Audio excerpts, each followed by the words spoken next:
รอวินัยปวดเท้าอี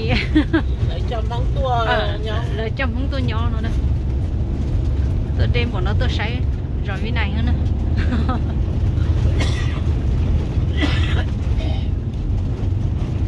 thì chơi này cái gì thì khá là dễ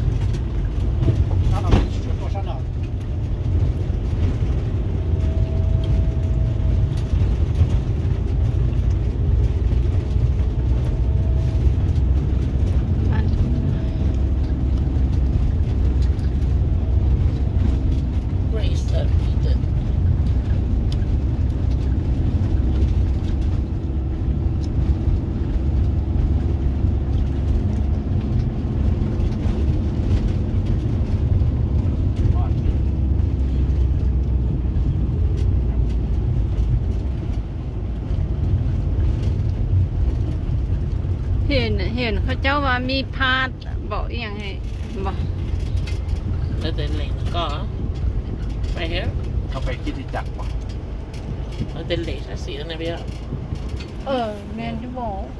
ชิ้นเหล็กเนาะไปเฮ้ยน่าจะใช่เอาไปเลยโอ้บ้านวินัยต้องไปอันเรื่องนี้ไปบ่นี่ต้องถามผู้ใหญ่บ้านผู้ใหญ่บ้านปีได้เลยปีได้บอกไปใช่น่าจะเป็นเดือนนี้เนาะอะไรกันเนาะนี่เดี๋ยวเจ้าเสียวนอนเลยได้นาม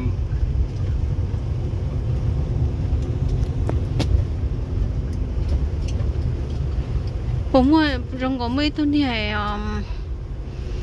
ที่ตัวเป็ดหัวชุดลองดูเนาะลองดูเมื่อกี้นี่นะหอมน้อยๆอยู่ปุ๊นะอันเขาว่าเห็นป้ายว่าบ้านวินัยครับนี่แหละบ้านวินัยนะบ้านวินัยตัวนี้เลยเหรอตัวนี้เลยครับ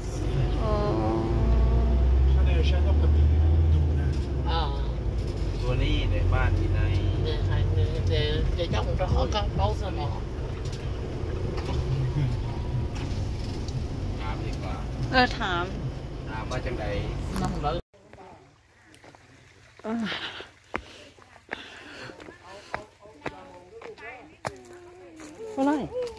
có lấy chỉ lấy gì của lọtตัวก็ตี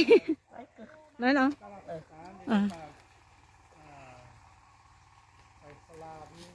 ตัวก็บอกlấy nào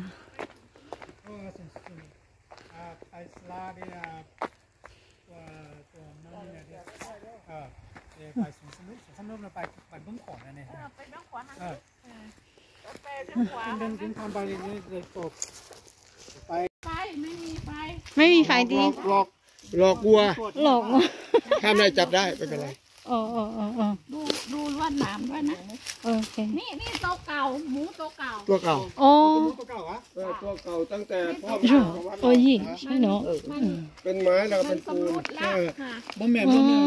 สิมาเน้นตัวไม้นั่นนะตัวไม้เขาอันเฮ็ดเป็นหมูใช่ป่ะตัวหมูนี่แล้วแม่เขาเลยทำแทนเป็นแล้วมันเมื่อก่อนมันอยู่ที่ตรงนั้นน่ะต้นต้องใบตัวบัวต่อเลยต่อเมื่อวานมาต้นต้องเท่าไหร่ยังก็เฉลี่ยลูกเฉลี่ยบ่เมื่อก่อนอยู่ตรงนั้นนะ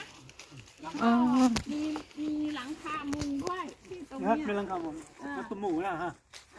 มุงด้วยแล้วก็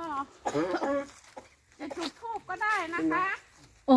มีทูบจุดมีทูบอ่ะมีพ่อต้องซื้อมาไว้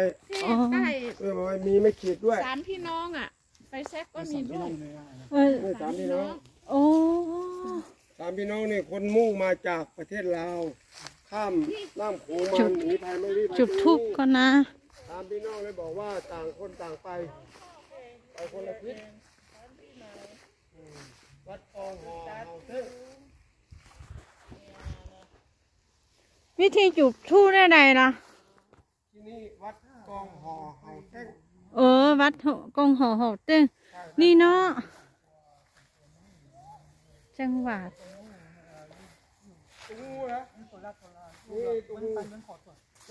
บ่อน้ำ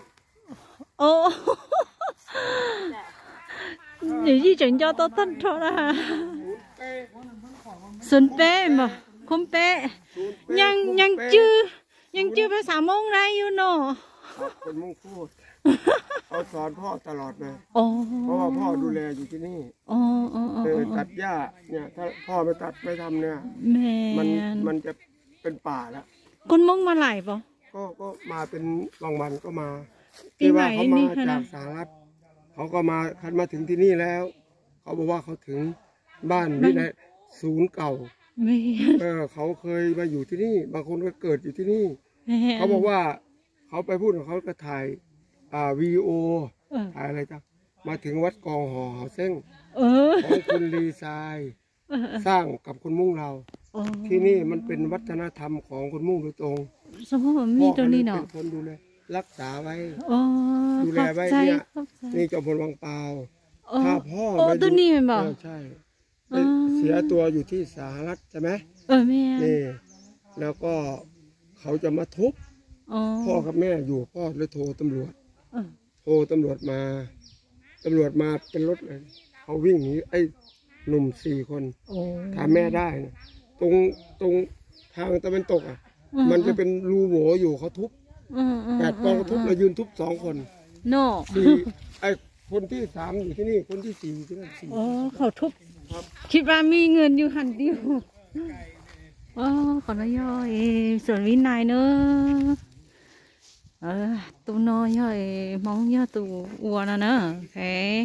แล้วอ้วนตัวน้อยย่อไปถั่วมองหยอกเจขนอย่อยอีหล่ะนี่นึกคล้ายๆในไทยหยอกเจตัวอยู่ไทยเที่ยวให้เตี้ยเดี๋ยวน้อยย่อยตัวไปถั่วย่ออับปอหรอกนอนเนอะตัวนอนเนอะตัวนอนเนอะแล้วให้เดี๋ยวอยากจะกุมารให้หมูจอดตัวนี้ใช้ขออนุญาตนะแล้วเนี่ยปอดได้เตี้ยมองน้อยย่อเป็นคอได้เตี้ยมองเนอะน้อยให้คอได้เตี้ยมองโอเคเดินเนาะเดี๋ยวตัวเนาะ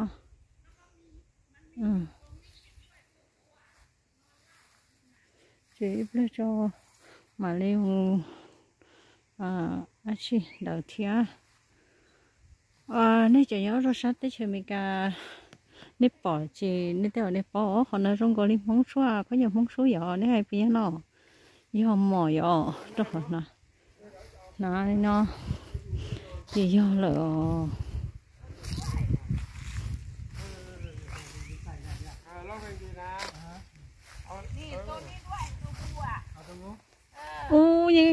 ยังอันนั้นอยู่หนอนยังอยู่ครบเลยดอก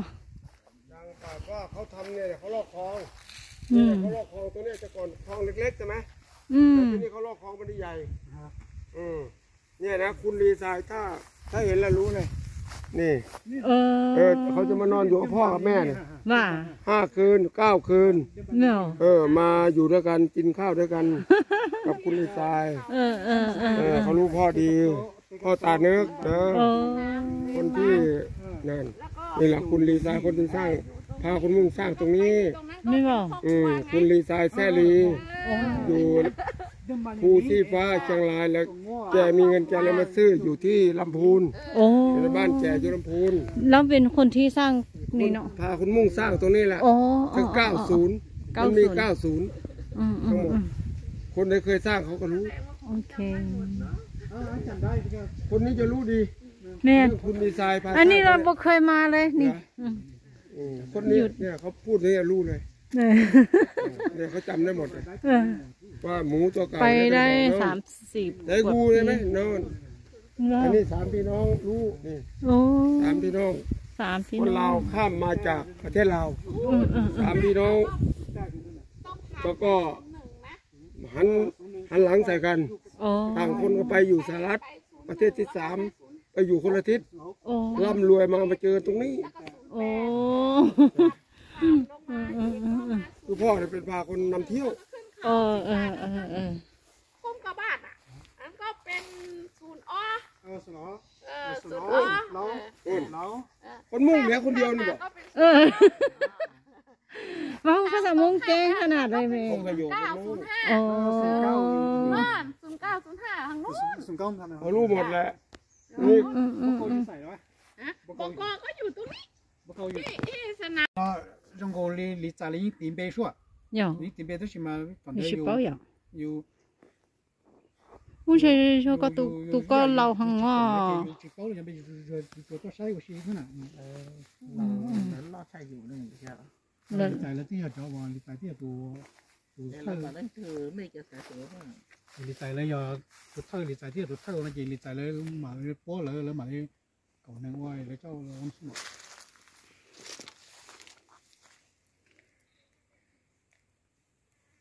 为什么这是这样说掉？ cũng về số của nó ta hầu 为什么高的嘛？ tao thấy tụi tao à 你跟着了？ về của nó ta hầu rồi giờ có tôi sẽ trở lại đây cũng nông co nè cũng nông co ta có chỗ chua cho nó mà chỉ phát cổ. thì nó không mong lú rò nó đó, nơi thứ tôi nhỏ vì này bỏ,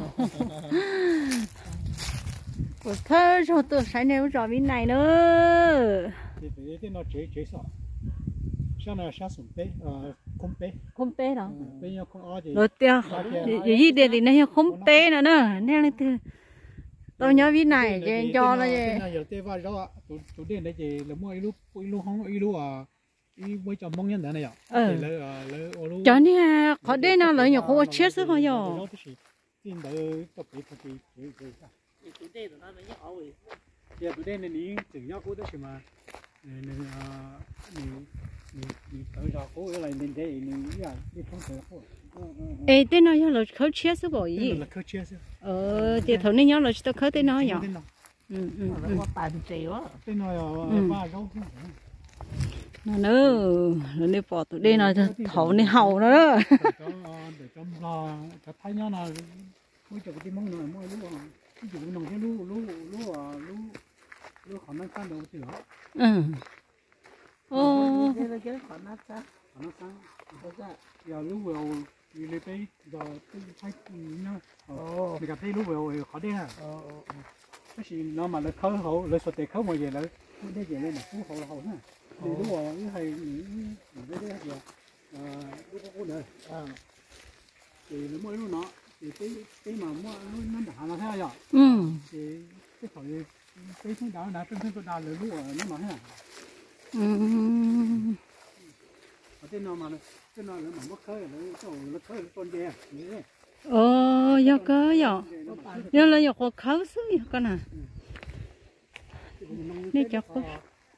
Nên chọc họ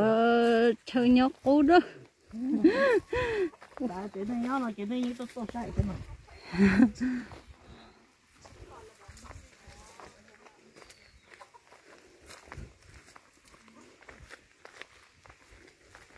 Nó từ đây lại từ đây nó từ thấu nè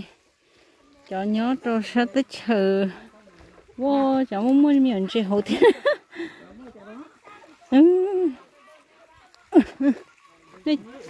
nè bỏ cho miệng chơi hậu tham ăn sát tiêu cũng xa nhớ tới chơi rung nó sợ là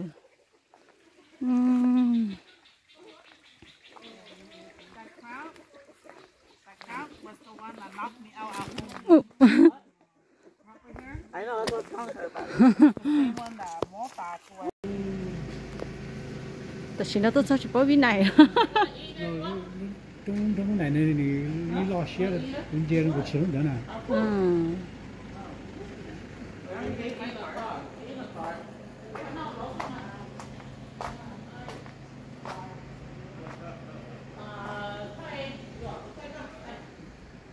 còn nói rồi tôi phải thổi lo